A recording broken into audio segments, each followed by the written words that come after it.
ES Audio. Hello, I'm Nick Curtis, the Standard's Chief Theatre Critic. I'm Nancy Durrant, Culture Editor. And I'm Nick Clark, the Deputy Culture Editor. You're listening to the Evening Standard Theatre Podcast. We're at His Majesty's Theatre. Previously Her Majesty's. Yes, indeed. Above us we can see the new stained glass signage in line with the coronation of the King. Before we get into all that, this is what we've got coming up. Ryan Calais Cameron is joining us to talk about his new play, Retrograde, at the Kiln Theatre. Last night I was at the Kiln, we did a Q&A, and they had to sneak me through the performers exit, right? At the back. I felt so weird, man. They've never had to sneak a writer through the back. We'll be reviewing The Motive in the Queue, a play by Jack Thorne, directed by Sam Mendes and starring Johnny Flynn, Mark Gatiss and Tuppence Middleton, which is now on at the National Theatre. Plus, theatre critic Alice Saville will be joining us to discuss The Good Person of Szechwan. It does feel like it has a bit of sort of cost of living crisis era London relevance as well. Maybe as everyone gets a bit more stretched, kindness can sort of slip over into foolishness. A co-production with English Touring Theatre and Sheffield Theatres, that's on at the Lyric Hammersmith.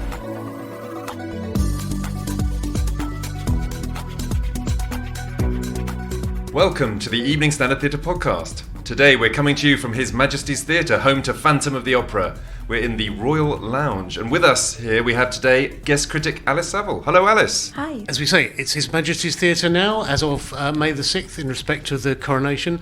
It's wonderful looking at the frontage. They've done a beautiful new piece of stained glass, just changed out the first word. Yeah, and it looks like it's been there since the 60s. It does. I wonder who on earth does that. Is there just somebody waiting for a monarch to die so they get to redo the front of the theatre? This is the fourth theatre that was built on this site. The very first was built by Sir John Vanbrugh. The fourth one was designed by C.J. Phipps, the one we're sitting in today. Home, of course, famously to Phantom of the Opera for 38 years. The second longest running musical in the West End at the moment, was the longest running musical on Broadway until it closed recently. There were rather sad photos of them shipping the famous chandelier out of the Broadway theatre. And we just nipped in and had a little look on the stage at what is actually the massivest chandelier I think I've ever seen in my life. Obviously selfies were taken. Phantom was, until 2019 I think, the most successful entertainment product ever made in terms of sheer revenues generated. God. Until it was overtaken by The Lion King, fact fans. There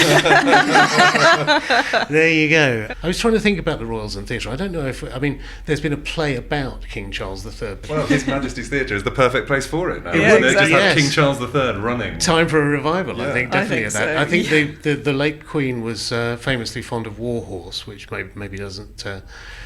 surprised that many people, but I've only ever seen one royal at the theatre, which is at the Haymarket Theatre, directly opposite this one. I was at a production of The Importance of Being Earnest, and there was a lot of police around, and that was because the Queen Mother, the late Queen's mother, came in. My only Royal Theatre experience was when I went to see 42nd Street. They had Kate Middleton come up at the curtain call to be presented with a pair of sort of Diamante tap shoes, which was a bit of a surreal bit of theatre. I kind of thought for a moment, is it a body double? Is she going to put them on and do this fabulous dance? She would be my queen. It was sort of also an insight into the slightly surreal life of a working royal, isn't it? Actually, what did you do today, dear? I went on stage at 42nd Street and they gave me some tap shoes. Yeah. Great, stick them in the vault. Talking of theatre royalty, Kenneth Branagh is going to bring us his Lear. Oh, yeah. He is. So is that exciting news for you, Nancy? I don't, it's completely unfair of me, but I was a bit like, oh good, Kenneth Branagh is giving us his Lear. I suppose it's about time. It's one of those roles where you just sort of think, oh God, it's, they've been waiting for X amount of time to do it, and the last thing I saw Kenneth Branagh in, not on stage, I admit, was not Murder on the Orient Express, the other one, the more recent one, Death one on the the ship, Nile. Death on the Nile, and sort of charging around with that ridiculous moustache. I'm not seeing Lear at this point. How about you, Alice? Are you looking forward to the Branagh giving us his Lear? Well, I do have quite a soft spot for Branagh, because I do remember when I was sort of studying Shakespeare at GCSE, it was very much a rite of passage to watch the Branagh films and be like, well, this is how we do Shakespeare. Yeah. So maybe it's nice that he's picking up the complete set. I will be interested to see it, of There course, is- and I may eat my words. There's a slight sense as well, isn't there, that he's ticking off another thing that Olivier did. Olivier, I think, famously said the awful thing about Lear is, by the time you're old enough to do it, you're too old to do it, because it's such a demanding role, so much time on stage, so physical, carrying throwing Cordelia in on the end. So maybe it's good that Ken Branagh's getting his in under, I'm not sure how old Branagh is now, early 60s maybe? Maybe? Yeah, I actually don't know. Get it in before your 70th birthday, Yep. tick it off, Yeah. done. Head off back to Hollywood, do a couple more Thor movies. So for our first review this week, it's The Motive and the Cue at the National Theatre. We went mob-handed to the opening night this week. Well, it was the theatre opening of the week and a very starry audience. Yeah, I spotted Tobias Menzies of The Crown fame. Also, various journalists, weren't there? Naga Manchetti I saw. And I was behind Emily Maitlis, Yes, and I was next saw to Emily. Indira Varma. I told her I was looking forward to her Macbeth, and she got very upset. I'd said this in a theatre. I really thought we were past all that, but anyway, there you go. Well, and the play itself refers to it. So It does, I hope indeed. you had an indulgent nod to Indira at that moment. Yes, indeed. Yeah. This is the latest play from Jack Thorne, who is vying with James Graham and Chris Bush to be the most prolific writer across theatre and all other media. This is his take on Richard Burton's famous 1964 Hamlet on Broadway, which was directed by John Gielgud. It focuses on the rehearsal process for that production, which was a very fraught rehearsal process, but produced what is generally thought to be, it was the longest running Hamlet ever on Broadway. I mean, I don't know how many Hamlets have ever run on Broadway, but this was the longest. But they said that something like 200,000 actors have played. Am I remembering that number You wrong? are. But it was a massive number. I wonder where they got that have played from. Hamlet. Yeah, So 200,000. many people around. They said more than Around the world, 200,000. they're talking about, not on Broadway. Imagine. But yeah, I mean, so it's still quite a thing. It is still quite a thing. It's about clashes of opposites, I think that's what it's about. It's about Gielgud's old musical style of Shakespearean acting. There are lots of good jokes, lots of great lines and lots of great in-jokes in here as well. There's a wonderful one, which I think is a very sort of deeply coded one. I've seen some film of Burton and Taylor where she says, I wanted to act with him because I wanted to act with one of the greatest actors in the world. And he says, what do you mean, one of? And I think there was a version of that worked its way into the script. Yeah, there's Which a is nice all, conversation. it's all great stuff, but it did also lead to my reservation about the show in that it is extremely industry-centric and in-jokey. It's very meta, yeah. I mean, yeah. I did think when I came out, I was like, this is a play for people who really like theatre already. Yeah. It's not a play that's going to sort of turn a new audience onto theatre.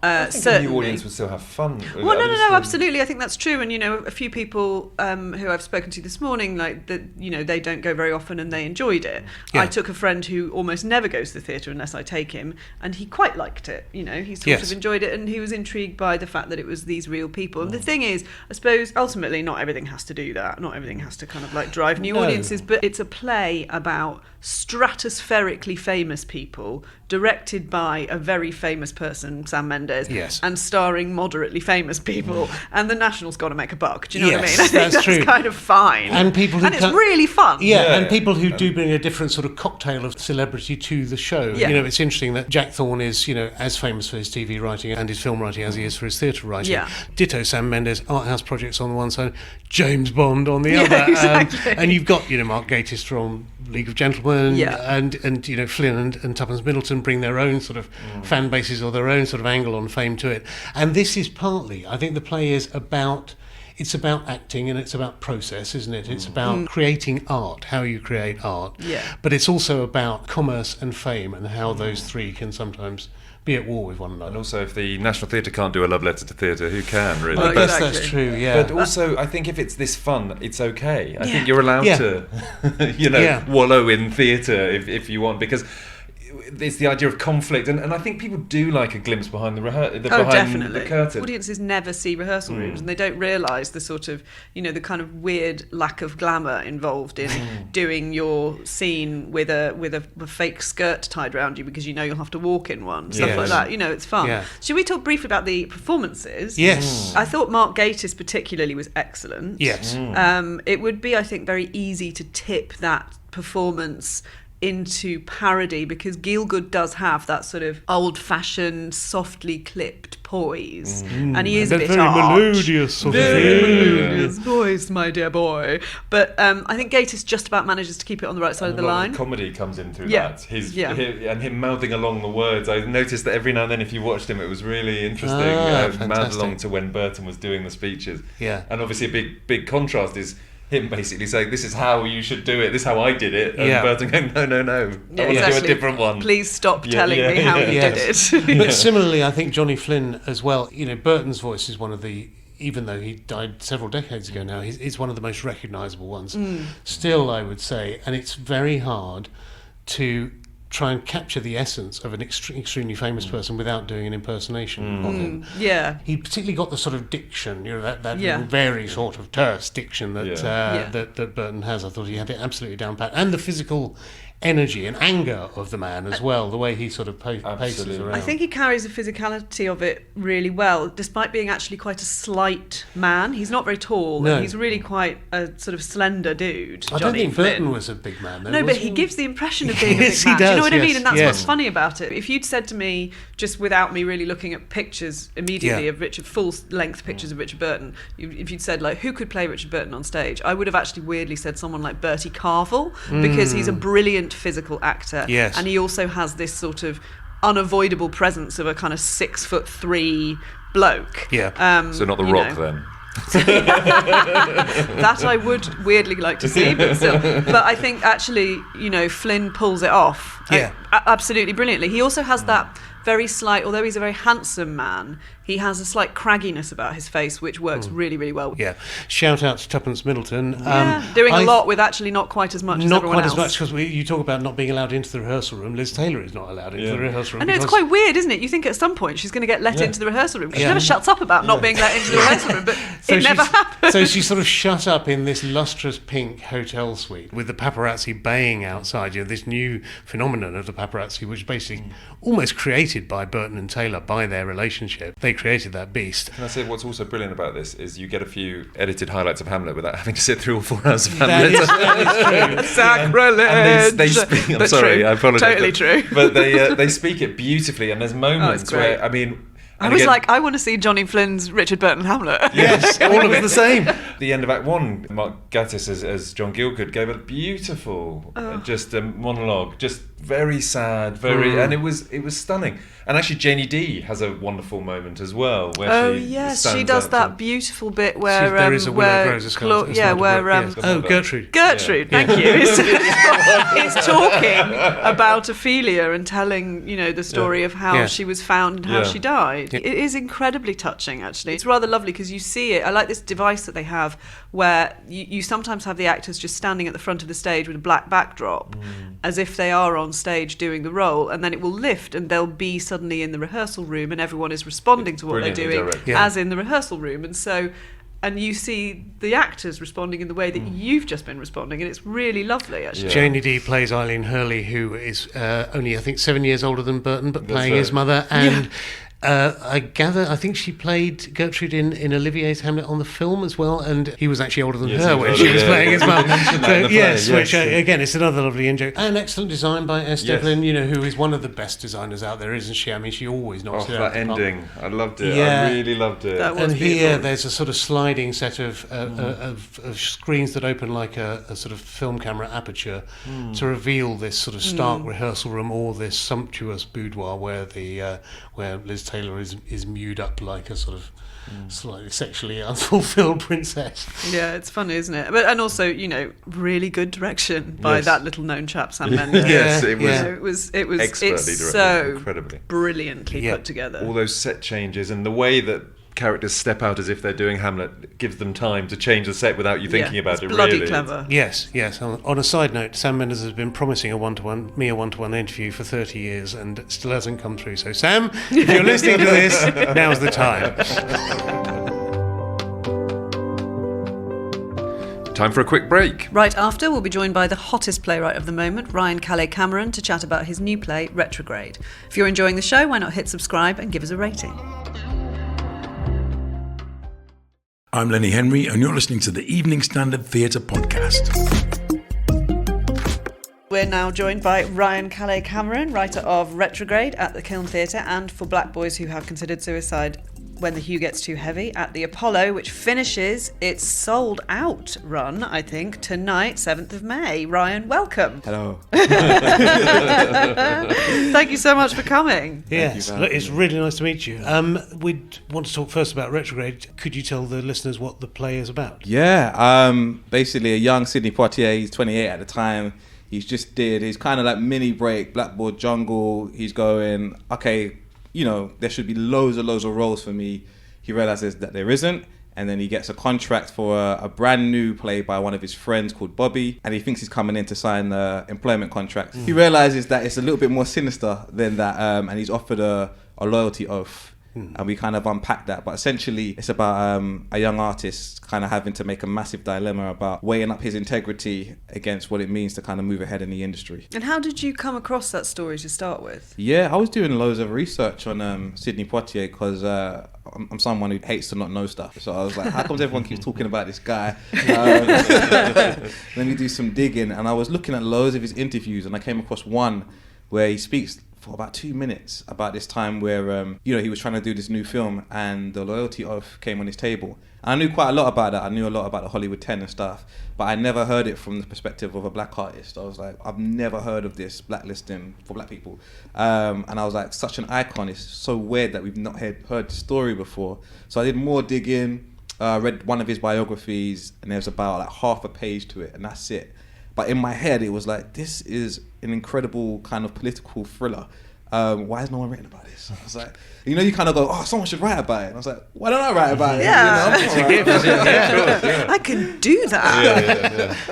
And then we had it. Yeah, I was like, I couldn't get out of my mind about like how I've never seen anything like this before, and I wanted to tell that story. The dialogue, it's quite kind of rapid fire. Yeah. It kind of, to me, it sort of reflected the kind of golden era Hollywood movies. Was that deliberate? 100%. Yeah, It's so like. I wanted to feel nostalgic. Yeah. And then how do you make somewhere feel nostalgic if you've never been there yourself, right? So I spent a year just watching 50s movies, Hollywood golden era movies. Living the dream. I won an award. I won a Dr. Playwright award.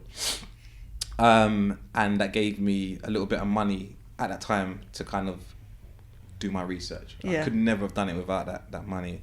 But for a whole year, I was literally in the 50s. I bet you were Yeah. whipping Whipping everyone. anecdotes every 2 seconds. It was weird. It was a weird time to know me. I'm watching every Sidney Poitier movie. Watching Right? every film, just getting the way he spoke. I think what you kind of want to do is you want to honor the man, but also at the same time make him fully human.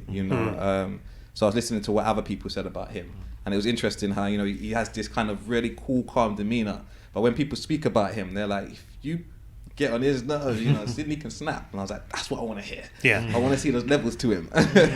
This is a very different entity for Black Boys, isn't it? Very different in terms of its style, but it strikes me as it's still recognisably your voice. How did you develop your style? I think I love music. So I think regardless of if it's typical, Queens of Sheba, Retrograde, you'll see that everything's in a rhythm. Even though the rhythm changes from piece to piece, from era to era, it's all quite rhythmical. I love dialogue. I love a back and forth. I love listening to people. One thing I used to do is I used to just put my headphones in, go on a train, listening to nothing other than just like people's dialogue, how they speak when they don't think that you can hear them. You put your headphones in, people think you're invisible. They'll say things, and it's like, okay, note that down. That's a really good piece of dialogue. And I've always felt like I had something to say. I think that's what made me want to write. Simply because I'm an actor, but what made me want to write is I was like, no one's saying this stuff.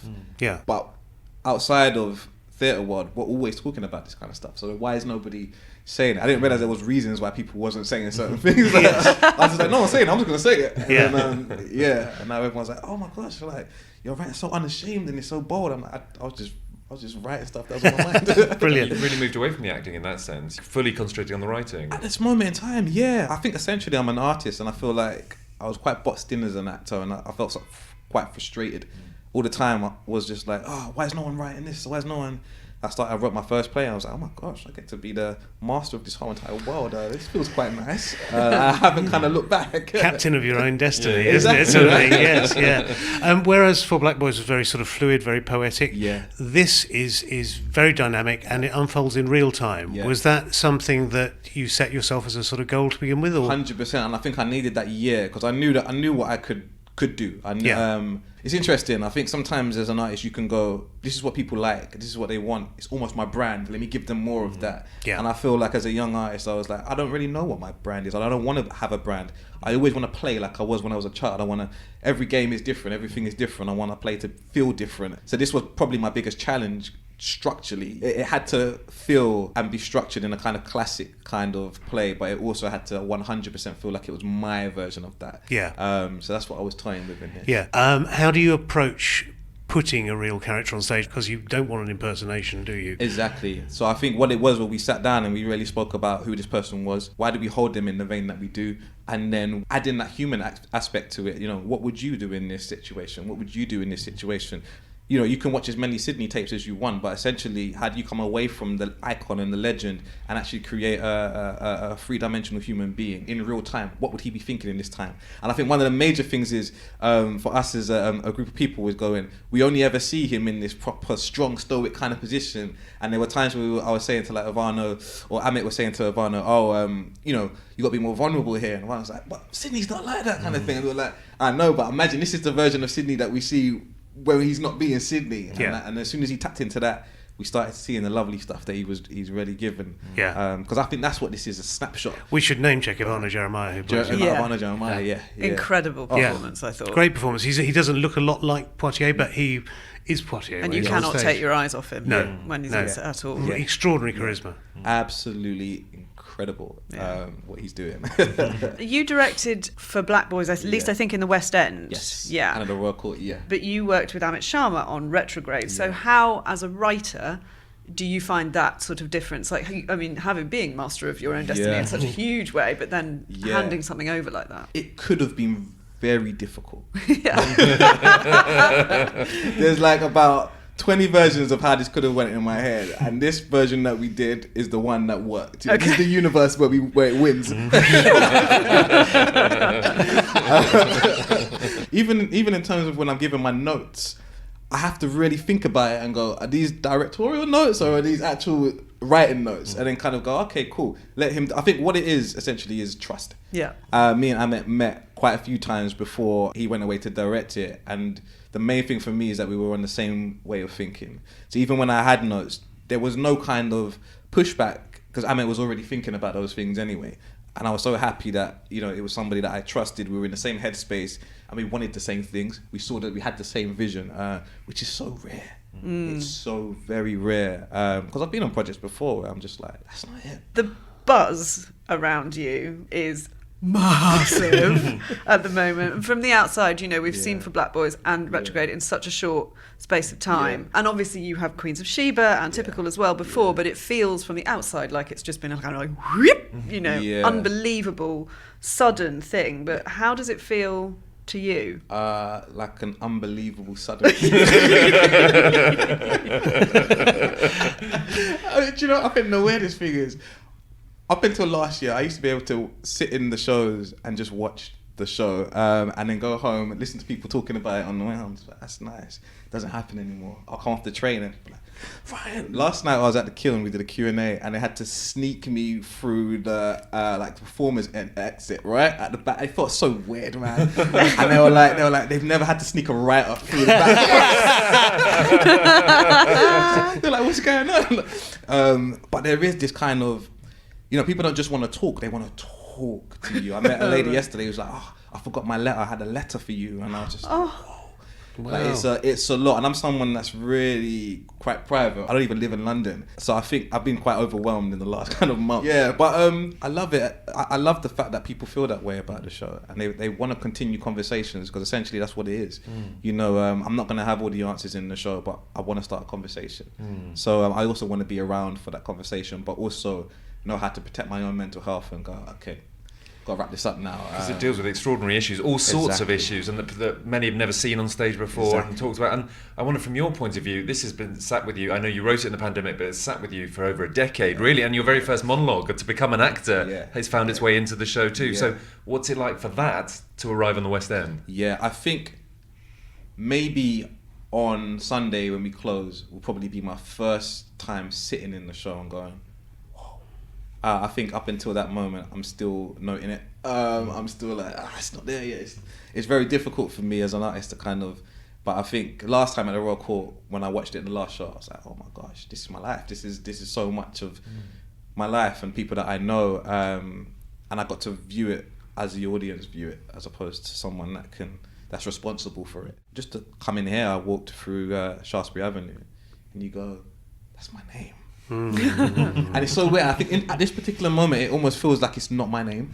Like this Ryan Calais Cameron guy, he's doing really well for himself. My life still remains exactly the same as it's ever been. So it's just like, bro, whoa. Is there further life for the show? I should think so. I mean, audiences have been screaming for it to come back. I mean, if the people want it, you got to give people what they want. And what about Retrograde? Will there be life beyond the kiln for that?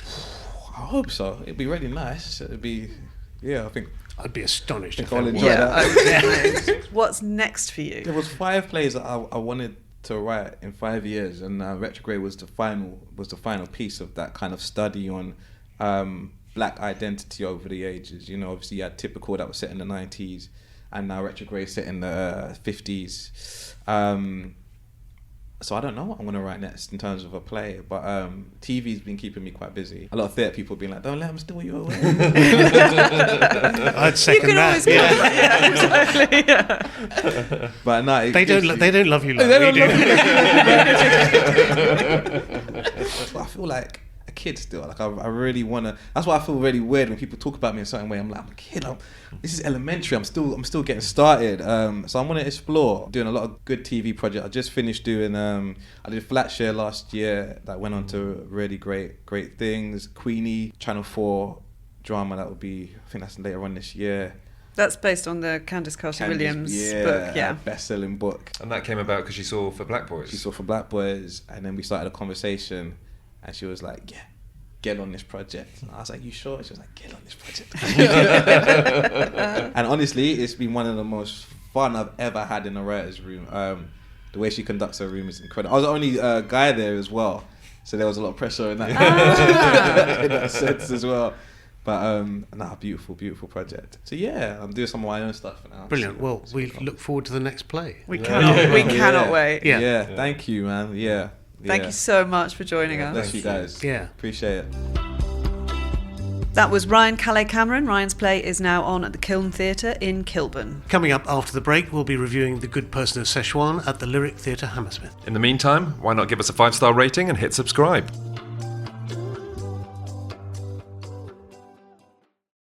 Hi, I'm Danny Mays, and you're listening to the Evening Standard Theatre Podcast. Okay, this is our second review. It's The Good Person of Szechwan. Nancy and I haven't seen this, but Nick and Alice have. So what's it about? So it's a really playful, exciting, zany take on Bertolt Brecht's sort of famous play, directed by Anthony Lau, and he's sort of taken the Chinese setting that's sort of gestured at in the title of the play but often not made much of, and really embraced it and sort of filled the production with nods to modern China, used a predominantly East Asian cast, and also turned the production into something very, very sort of joyful. It's a co-production between English Touring Theatre, Sheffield Theatres and the Lyric. It's astonishing to me that the Lyric Hammersmith has become the place where you can see Bertolt Brecht. It's about the only place in London that's doing Brecht at the moment. They've just done Dario Fo's Accidental Death of an Anarchist, which we've just learned is coming into the West End, which was also extremely good. I think we both agreed that we both really enjoyed both these shows. Yeah, I think the Lyric Hammersmith under Rachel O'Riordan is such an exciting place, and I think doing this European theatre is in itself exciting, but also the fact that it's staged with such a sense of fun and sort of forward-looking, adventurous spirit and sort of political vigour as well. Yeah, Fun is not what you always think of when you think of Brecht, is it? Exactly what I was going to say. Yes, it's kind of thrilling. Rather sort of earnest, alienating, and sort of hard work, like homework, really, most of the time, Brecht, isn't it? But actually, weirdly, the stuff that's coming through at the moment, they've just done the Caucasian Chalk Circle at the Rose Theatre last year, which was similarly sort of quite playful and reworked and reinterpreted for the 21st century. I loved the design of this show. I thought it was absolutely amazing. Yeah, set designer Georgia Lowe has sort of done an amazing job of creating this sort of surreal child's playground with slides, a giant paddling pool in the middle of the stage, sort of floating foam pool noodles ringing the edges of the stage, which people sort of turn into cigarettes because it sort of centres on someone who runs a cigarette shop. Really witty, and just so many opportunities for the actors to run around, slide around, hit each other, chuck water over each other, sort of really bring out the sort of slapstick side to the humour. Yeah, because the premise of it, it's interesting that they've kept the cigarette shop setting, given the sort of piety of modern life. But the premise of the play is the difficulty of being morally good in the face of capitalism. I think would you agree? That sort of I think that's fair. Yeah. So the lead character Shente, the gods come to Earth looking for one good person in order to sort of save humanity. And Shente's friend, the water seller, says, Shente is the best person I know. Go and look at her, give her some money, see how she thrives. And she is basically fleeced of her money by lovers, by exploitative neighbours, by the person she buys the tobacco shop of. So it is just basically at every single turn she is thwarted in her attempts to do good. Yeah, absolutely. Even though it's quite surreal, you really do feel the sort of agony of every time she does a kind act. It's repaid in the worst possible way, and the only way she can survive in this world is by becoming corrupt herself. And it sort of does sort of call back to the sort of brutality of wartime Europe and post-wartime Europe, where everyone was sort of struggling under huge privations and trying to sort of scratch a living in this destroyed society. But it also does feel like it has a bit of sort of cost of living crisis era London relevance as well, that sort of maybe as everyone gets a bit more stretched, kindness can sort of slip over into foolishness. There's that sort of fear. Yeah, it's an interesting thing about the acting that we should say it's been adapted by Nina Siegel, who I think is a sort of coming playwright. I don't know that much of her works, but I saw the show she's put on at the New Diorama the other day. Even though it is fun, there is still an element of that sort of Brechtian style to the acting, I thought. You know, it's not naturalistic, it's slightly OTT and sort of keeping you, I felt, at a slight distance, the audience. I mean, that's what sort of stopped me engaging 100%. But were you more sort of warm to it than I was? Yeah, I think it was the style of acting I was expecting. I think it sort of comes with the territory, because this world is so surreal and strange, and these are archetypes. You're sort of feeling the sort of universal themes and emotions rather than sort of getting a hyper-specific sense of someone's individual quirks and personality. There was almost like a panto-like feel to it at points, which I really enjoyed. You know who to boo and you know who to cheer for. But That's what true. I like about it is that Brecht kind of takes those simple archetypes of good guy, bad guy, and then makes them greyer and muddier, and by the end you say, oh, I came into this thinking it was a really simple morality fable, but now it's incredibly complicated, and you're sort of left with your head spinning, really. Yeah. There's also a giant frog in it, which I think there's not enough of in London theatre, really. The giant frog is brilliant, and the giant rat is also a great the giant feature. rat is great, and there are, it's interesting you say the morality gets muddier. I mean, the gods get muddier as well. The gods who are stranded on Earth find living a bit of a struggle as well. They find the cost of living a little hard, and they get more. They end up living by a riverside, and they end up getting dirtier and more sunburnt and more sort of desperate for food and drink as the play goes on. So it's hitting everyone, folks. Yeah, exactly. I thought the image of the gods, they start out in these immaculate white togas, and the hems get grubbier and grubbier, and their faces also get painted red with sunburn because they're not used to having to live in Earth's brutal climate. Yeah, and at the very end, I'm not spoiling too much when I say this, the three of them ascend in doll form to heaven on a giant grab hand from a sort of arcade game. Amazing. Yeah, I thought that was so funny. Again, not an image we see often enough in the It London sounds well theatre. directed. I mean, Anthony Lau is a real rising star, isn't he? I mean, he was up in Sheffield, I think, and it sounds like he's really put a interesting spin on it. Yeah, definitely. It's there's a real vision to this whole show, I think, isn't there? And the great sort of totality of design, acting, direction all working together, I thought. So I agree with you, Alice. I think what Rachel O'Riordan is doing there is astonishing, really. I've seen really good stuff there recently under her. Looks like Nick and I are going to have to go and see it. Yep. Lastly this week, we were hugely sad to learn of the death of Soho Theatre Associate Director Adam Brace. Adam wrote the plays Stovepipe and They Drink It in the Congo and was a hugely respected dramaturg and director. He directed shows including Alex Edelman's Just For Us and Liz Kingsman's One Woman Show. Our deepest condolences to his family, friends and colleagues.